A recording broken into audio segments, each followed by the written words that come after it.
Hello అండి. సరదాగా ఒక మంచి అరేబియన్ కథను చెప్పుకుందాం. ఒకప్పుడు లెబనాన్ అనే దేశంలో హసన్, మరియం అనే భార్యాభర్తలు ఉండేవాళ్ళు. హసన్ మంచివాడే కానీ ఏ పని చెయ్యకుండా సోమరిపోతుగా ఉండేవాడు. దానికి తోడు కాస్త మందమతి కూడా. అయితే మరియం అలా కాదు. తాను తెలివైనదే కాదు, సమర్థవంతురాలు కూడా. ఆ ఊళ్ళో ఉండే పెద్దవాళ్ల ఇళ్లలో ఇంటి పనులు చేస్తూ వాళ్ళ ఇచ్చే డబ్బుతో తన ఇంటిని నడుపుకుంటూ వస్తోంది. ప్రతిరోజు మరియం హసన్ను ఏదైనా పని చూసుకోమని చెబుతూనే ఉండేది. హసన్ మాత్రం ఆమె మాటలు పట్టించుకోకుండా నవ్వి ఊరుకునేవాడు. ఇలా ఉండగా ఒకసారి మరియంకు ఆరోగ్యం బాగాలేక పనికి వెళ్ళలేకుండా పోయింది. అప్పుడు మరియంకు హసన్ మీద ఎక్కడలేని కోపం వచ్చి, నువ్వు ఏదైనా పని చేసి డబ్బులు తీసుకురాకపోతే మనిద్దరం ఇంకా పస్తులతో చావవలసిందే అని అంటుంది. దానికి హసన్ నేనేం పని చేయగలను అని అమాయకంగా అడుగుతాడు. దానికి మరియం గ్రామ పెద్ద ఇంటికి వెళ్లి గాడిదను తోలే పని చేస్తానని, ఇంటికి కావలసినవన్నీ తెచ్చి పెడతానని చెప్పు అని అంటుంది. హసన్ అలాగేనని మరుసటి రోజు పొద్దునే లేచి గ్రామ పెద్దను కలుసుకుని విషయాన్ని చెప్పి తనకు పని కావాలని అడుగుతాడు. ఆ గ్రామ పెద్దకు హసన్ అమాయకత్వం గురించి, మరియం అతడిని పోషించడం గురించి బాగా తెలుసు. అతడికి హసన్ మీద జాలి కలిగి ఒక బంగారు దీనారాన్ని ఇచ్చి గాడిదను కొనుక్కొని రమ్మని చెబుతాడు. అలాగేనంటూ హసన్ ఆ డబ్బును తీసుకుని బీరూట్ నగరానికి వెళ్లి ఒక మంచి గాడిదను బేరమాడి తీసుకుని వస్తాడు. అలా గ్రామ పెద్ద వద్ద పనికి కుదుర్చుకుంటాడు. యజమాని అతడికి ఏ రోజు డబ్బులు ఆ రోజు ఇచ్చేసేవాడు. ఇలా ఉండగా ఒకరోజు ఆ గ్రామ పెద్ద హసన్ను పిలిచి బీరూట్ నగరానికి వెళ్లి ఎప్పుడు తెచ్చే దుకాణంలో నుంచి ఒక బియ్యపు బస్తా తీసుకురమ్మని డబ్బును ఇస్తాడు. హసన్ అలాగేనని డబ్బులు తీసుకుని వస్తాడు. అయితే అతడికి ఆ రోజు చాలా బద్ధకంగా ఉండడం వల్ల బీరూట్కి వెళ్లే ఉద్దేశం అతడికి ఏమాత్రం కలగలేదు. అయితే యజమాని చెప్పాడు కాబట్టి ఆ పని తప్పకుండా పూర్తి చేయాలి. ఏం చెయ్యాలా అని కాసేపు ఆలోచించి బీరూట్లోని ఆ దుకాణానికి తాను తరచుగా తన గాడిదను తీసుకుని వెళుతూనే ఉంటాడు.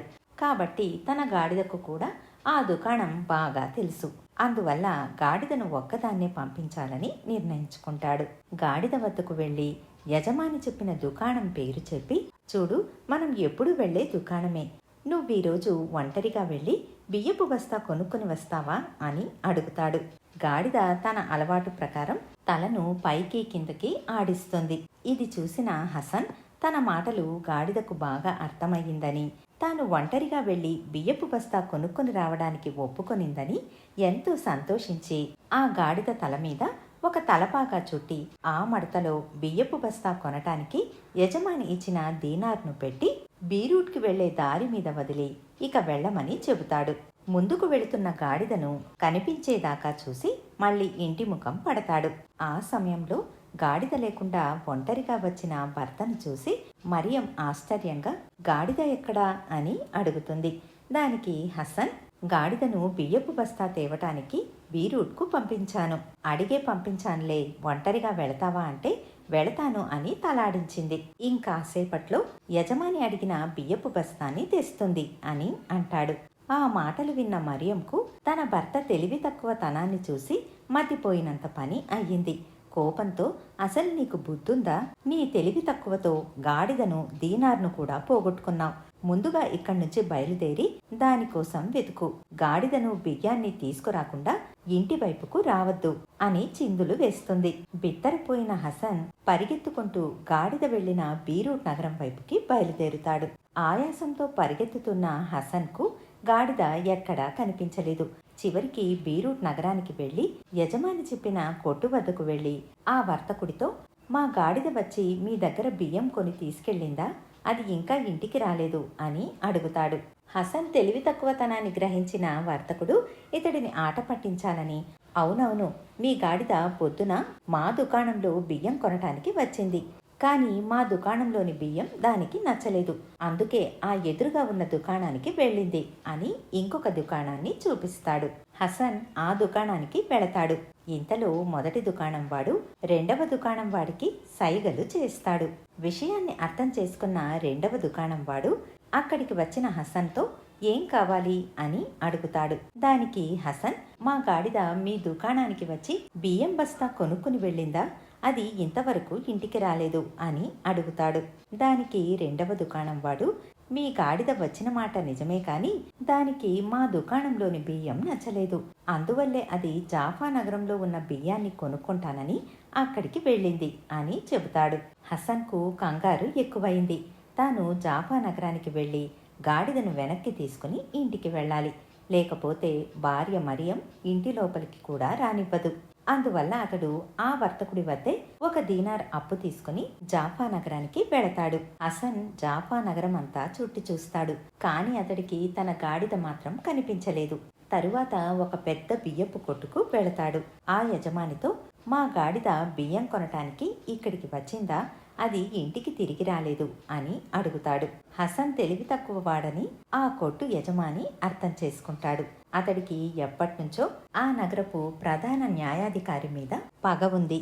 ఆ పగను ఇప్పుడు అమాయకుడైన హసన్ ద్వారా తీర్చుకోవాలని నిర్ణయించుకుంటాడు. హసన్తో ప్రేమగా మాట్లాడుతూ, నువ్వన్నట్లు కొంతసేపటి క్రితం నీ గాడిద ఇక్కడికి వచ్చిన మాట నిజమే. అయితే బియ్యపు ధర విషయంలో అది బేరానికి దిగింది. ఏదో గొడవ జరుగుతోందని జనమందరూ గుంపులు గుంపులుగా దుకాణం వైపుకి వచ్చారు. గాడిద నాతో పాటు బేరమాడుతూ ఉంటే అందరూ దానిని చూసి ముచ్చటపడి దాని తెలివితేటలకు ఎంతో ఆశ్చర్యపోయి దానిని ప్రధాన న్యాయాధికారిగా నియమించాలని నిర్ణయించారు. ఇప్పటికే అది మనిషి వేషం వేసుకుని న్యాయస్థానంలో తీర్పు ఇస్తూ ఉంటుంది అని అంటాడు.